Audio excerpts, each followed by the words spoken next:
PPDB khususnya mulai dari pendidikan dasar SD itu harus diaudit. Oh, jadi permintaannya adalah PPDB online tingkat Kemarin dia banyak itu. nggak tercoreng dengan persoalan itu. Yang kecil ini. Iya. Salam jumpa bersama Hans M3 Production.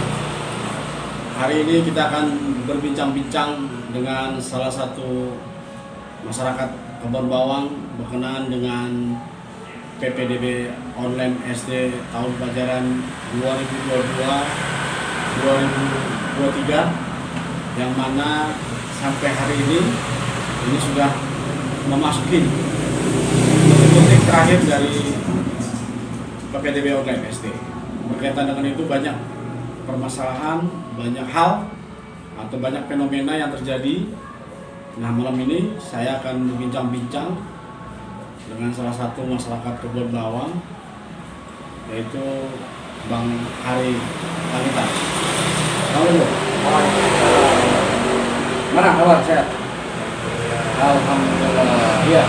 Jadi gini Bang, berkaitan dengan fenomena PPDB online tingkat SD 2021 itu, bagaimana sih Bang Hari melihatnya?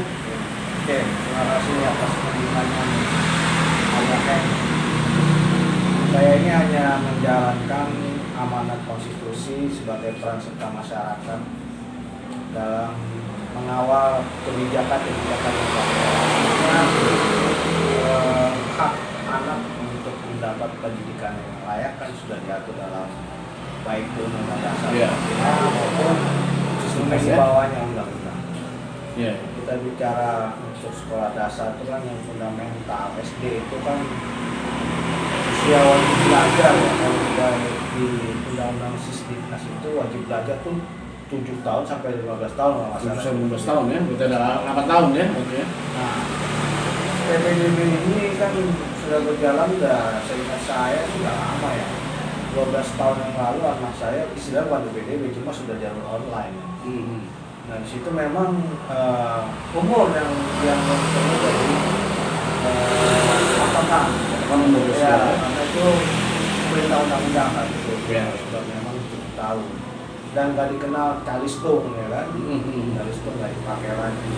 Nah, terkait dengan PPDB ini tadinya saya nggak terlalu fokus atau nggak terlalu kecampur, tapi setelah saya mengalami sendiri pada tahun ini, anak saya atau tetangga-tetangga mengeluhkan, kok anak udah wajib belajar 7 tahun ada 7 tahun 8 bulan, 5 bulan, kok susah diterima di sekolah SD negeri. Jadi Bang Hari ini masih ada anak ya satu yang mau daftar SD ya?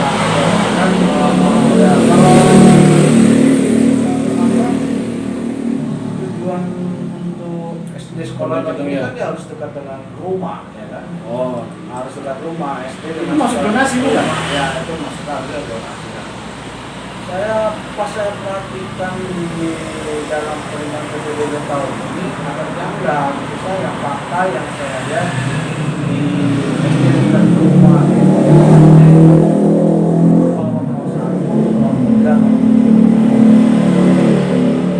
janggal, donasi bukan donasi bagi umur. Jadi donasi itu ternyata nggak sesuai dengan apa yang dimaksud dalam undang-undang itu atau gimana Bang Hari? Kalau nyaman zonasi ya harusnya zona dekat lah, sekolah, dekat sekolah, rumah dekat sekolah. Kayaknya agak mengherankan juga. Beda dengan SMP dan SMA, mereka masih pendekatan zonasi benar-benar diterapkan zonasi. Tapi kalau ini pola tahu umur untuk di SD ini. Tapi gini Bang Hari, itu usia anak bapak itu berapa sekarang? 7 tahun 2 bulan. 7 tahun 2 bulan. Terus ke lokasi yang terdekat dengan domisili di tempat bapak itu gimana? Ada fenomena juga di sini.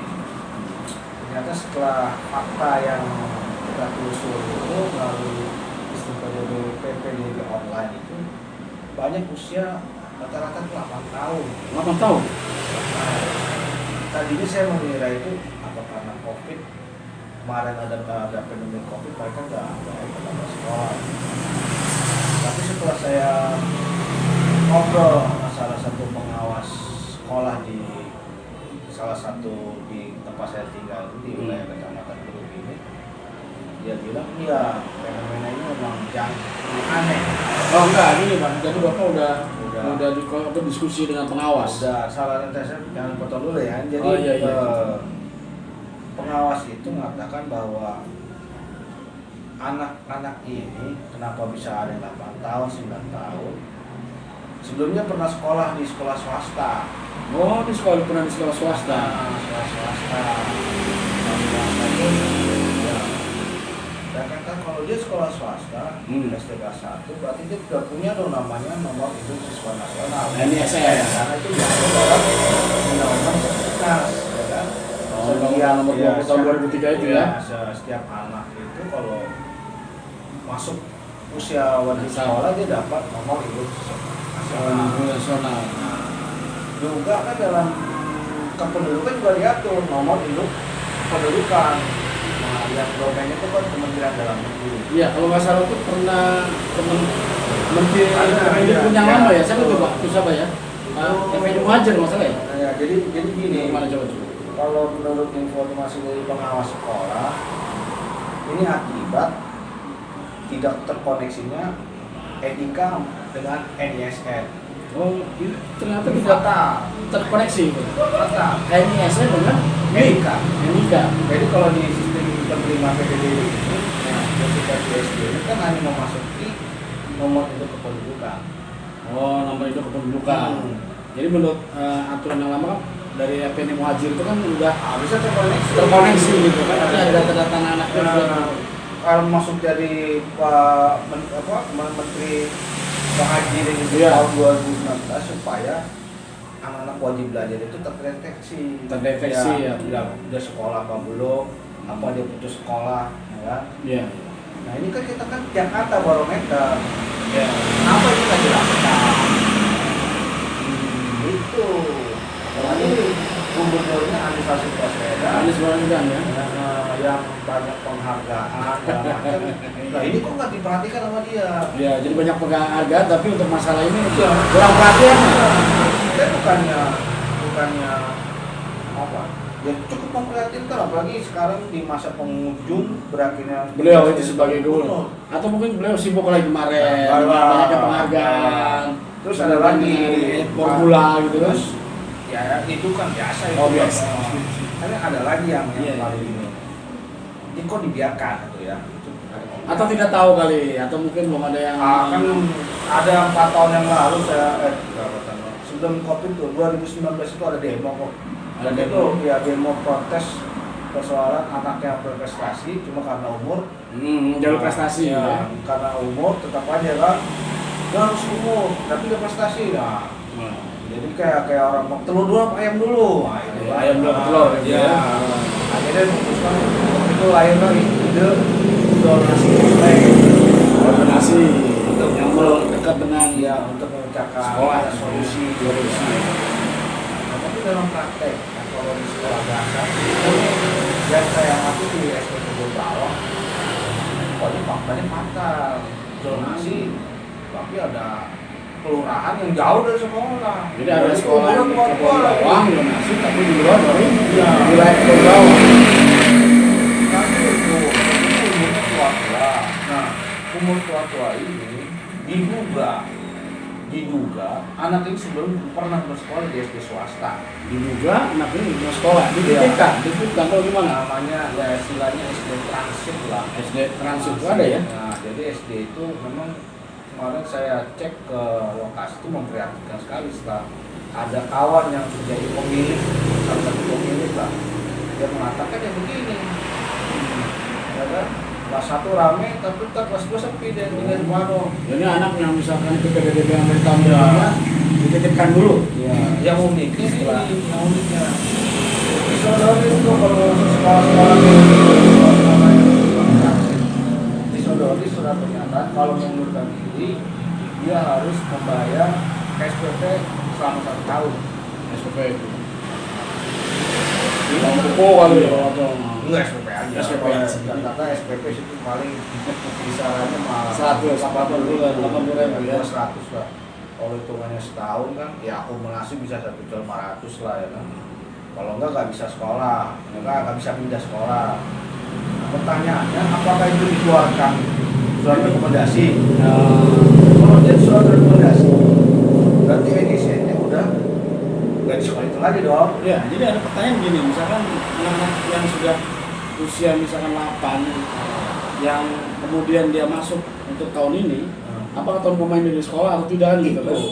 Dugaannya ada di situ. Dugaan di situ. Dan satu lagi, kalau dia memang pindah secara resmi, walaupun dia bayar, itu NIS-nya kan masih ada. Ya, pertanyaan NISN-nya itu kemanakan? Iya. Tapi kan udah punya kan? Apakah itu berlaku di paket negeri yang baru diterima? Nggak mungkin. Pakai desain baru, desain lama. Atau dia masih yang lama kali dipindahkan ya? Nggak mungkin. Kan ada prosedur itu kan? Nggak mungkin nanti. Nggak ada. Itu soalnya itu NIK itu harusnya Harus berkorelasi. berkorelasi ya. Iya. Oke, jadi mungkin gini Bang Ari. Karena kan Bapak masukin anaknya gitu usia 7 tahun 2 bulan gitu kan, atau punya fakta atau bagaimana? Ada ya? Saya ambil contoh SD yang saya tahu, SD Kebun Bawang yang adanya di wilayah Jakarta Utara. SD Kebun Bawang 01. Ini tahun ini nih ya. Ini donasi nih. Donasi itu tahap pertama. Nah, kita lihat tuh. Ini umur 10 tahun Kebun Bawang 8 tahun. Ada Warakas tadi nih, ini ada Warakas. Zonasi nih Warakas. Coba kita lihat nih, kita klik nih Warakas, alamatnya di mana. Nah, ini ya alamatnya RW 3 Kelurahan Warakas. RW 3 kan tahu sebosok. Tahu banget. RW 3 tuh arah Warakas 1 itu. Jauh lah itu ya. Ada bukti lagi yang lain ya.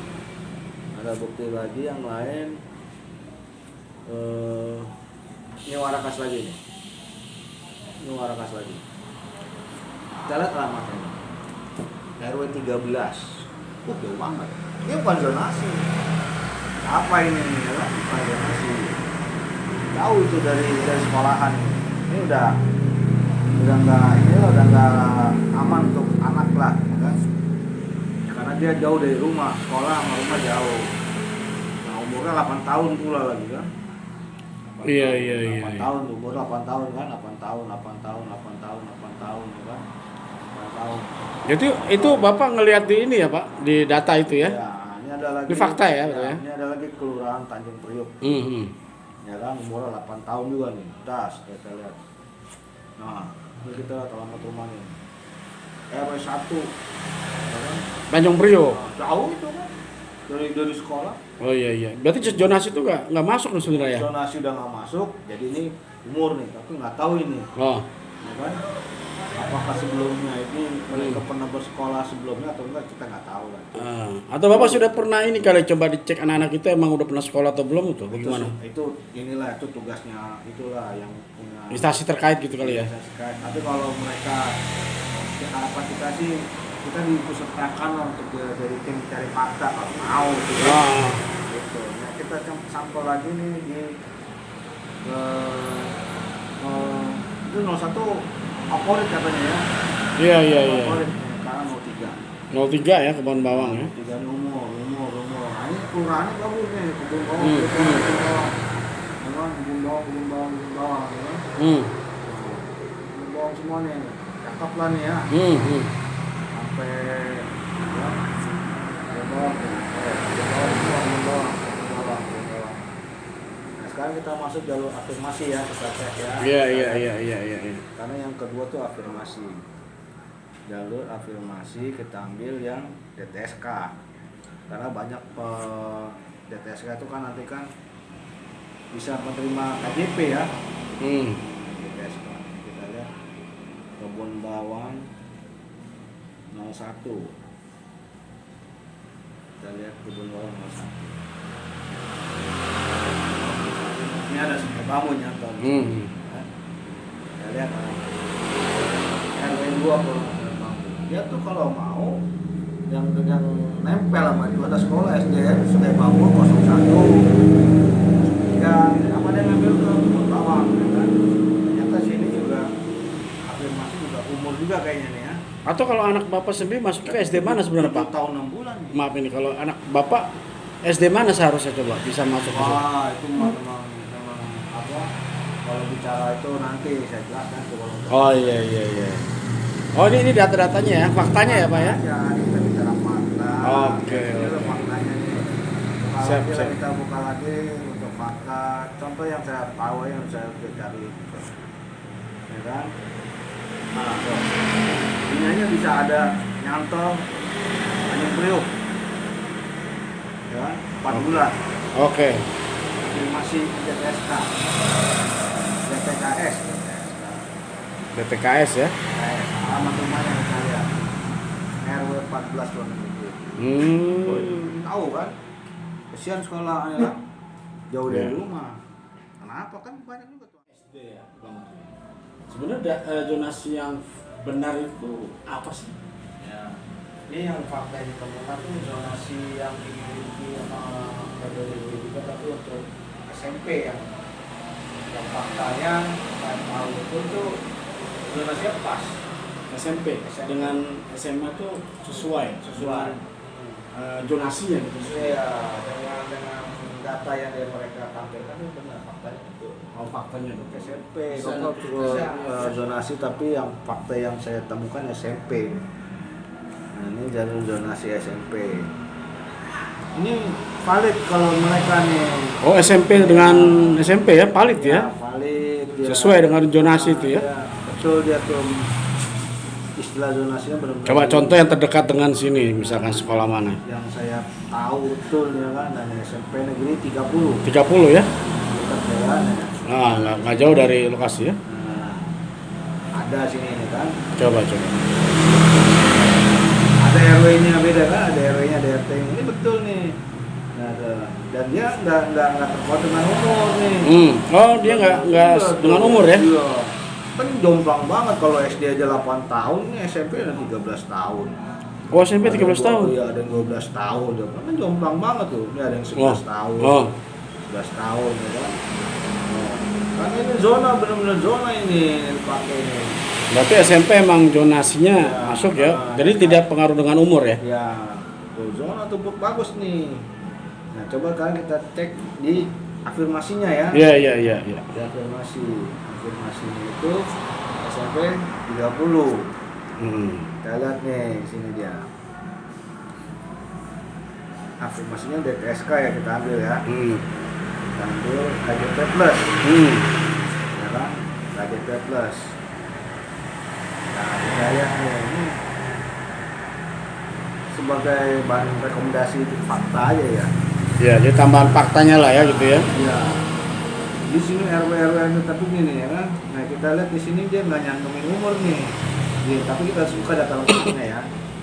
Kita ambil satu orang lah ya, bawang ya. Ya. Alamatnya aja ya. Iya. Nggak ada Pak, nggak ada umurnya gitu. Oh nggak ada ya. Tapi ini alamat ada di lengkap, tapi nggak ada umurnya.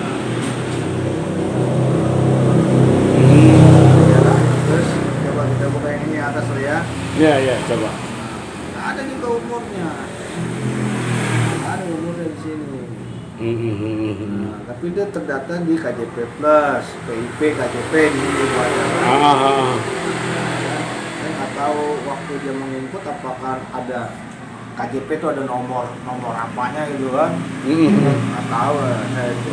Cuma ya ini tanpa ada buat kamu ya pertanyaan juga kok bisa dapat gitu kan. Iya.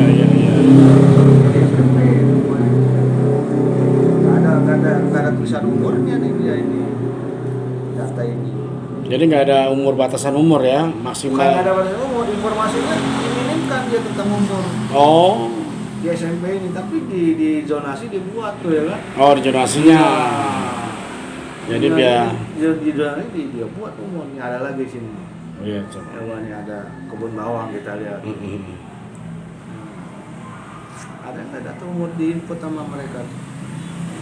Tuh nggak ada. Ya kan? Nomor akta klien berarti kan datanya dari mana waktu inputnya? Apa waktu inputnya kan biasa kalau di di aplikasi ini kan harusnya nongol nih. Iya. Kan input sama kita kan. Dari mulai kalau dia udah SMP kan NISN-nya pasti punya tuh. Muncul kan? Cuma nomor peserta aja nih token ya kan. Iya. Nah, tapi ini nggak muncul di entah itu diumpetin atau apa tapi bukan lah, harusnya ditulis lah di situ ada umurnya berapa gitu kan. Ya nggak kayak begini lagi nih kita bertanya-tanya gitu kan. Tuh, ini nggak ada kan? Iya. Cuma prioritas ya kan. Ini kita lihat tahap kedua. Tahap kedua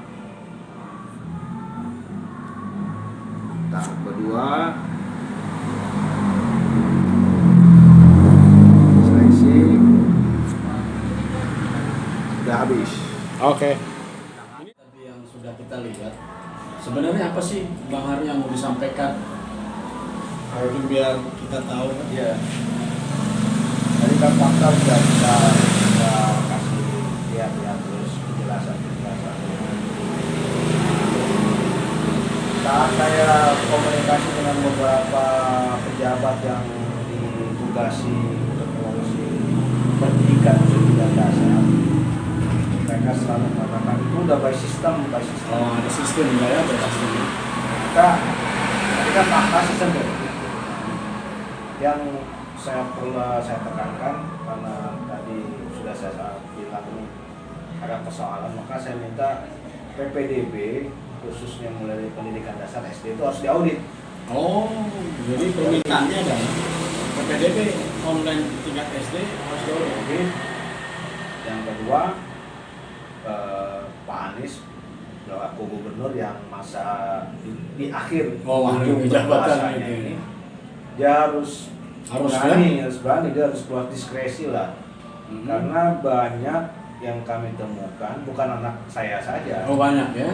Banyak. Usia wajib belajar yang sudah diamanatkan konstitusi itu 7 tahun.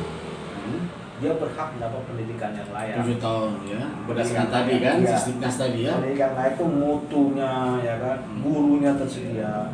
Jangan lagi beralasan tidak tertampung karena bangku lah, karena lokal lah, atau untuk pemerataan tingkat swasta ya. Nggak harus gitulah, ya kan. Yang kedua, kalau emang itu berpatokan seperti itu, di tahun besok nih, kalau ada musrembang, itu dijadikan salah satu usulan. Jangan hanya mengusulkan peninggian jalan, perbaikan ini, perbaikan itu. Berapa di wilayah kelurahan, khususnya kelurahan yang tempat tinggal saya ini, berapa wajib belajar ke SD, berapa wajib belajar ke SMP, berapa itu, supaya nanti bisa tertampung. Ini menarik para hands and production, menarik untuk musrembang ini. Mungkin next kali ya, kita coba kita gali lagi dari video apa sih musrembang yang mengusulkan sebenarnya gitu ya? Ya itu Kapenko yang proaktif nanti dia mendorong ya kan. Mungkin ada jumlah ya. Jadi walaupun nanti waduh kita kekurangan lokal, kekurangan kelas, karena DKI sanggup beli tanah terus bangun menjadi sekolah sanggup. Atau nanti ada sekolah swasta yang muridnya sedikit, bayarin aja tuh, sewa aja. Banyak tuh sekolah yang bangun. Jadi alhamdulillah hari ini kita bincang-bincang dengan salah satu. Masih aktivis ya? Masih. Oh masih aktivis. Saya kritisi tapi saya harus ada solusi. Ada kritisi tapi ada solusi ya. Mudah-mudahan. Bukan hanya mengkritisi tapi nggak ada solusi. Iya, mudah-mudahan di penghujung detik-detik akhir masa gubernurnya Anies ini dia mau ya kan? Iya. Mau melakukan diskresi untuk yang lebih baik. Iya. Supaya tuh penghargaan-penghargaannya kemarin dia banyak itu gak tercoreng dengan persoalan yang kecil ini. Iya. Oh kecil tapi besar. Dampaknya besar pendidikan dasar anak Pak. Pendidikan dasar anak. Next mungkin kita akan lanjutkan di sesi yang kedua. Tapi untuk bincang-bincang kali ini kita akhiri biar lebih penasaran saja Oke, terima kasih. Jangan lupa juga untuk like, share, and subscribe Hands MN3 Production. Terima kasih. Assalamualaikum warahmatullahi wabarakatuh. Masih mari. Sama-sama. Masih.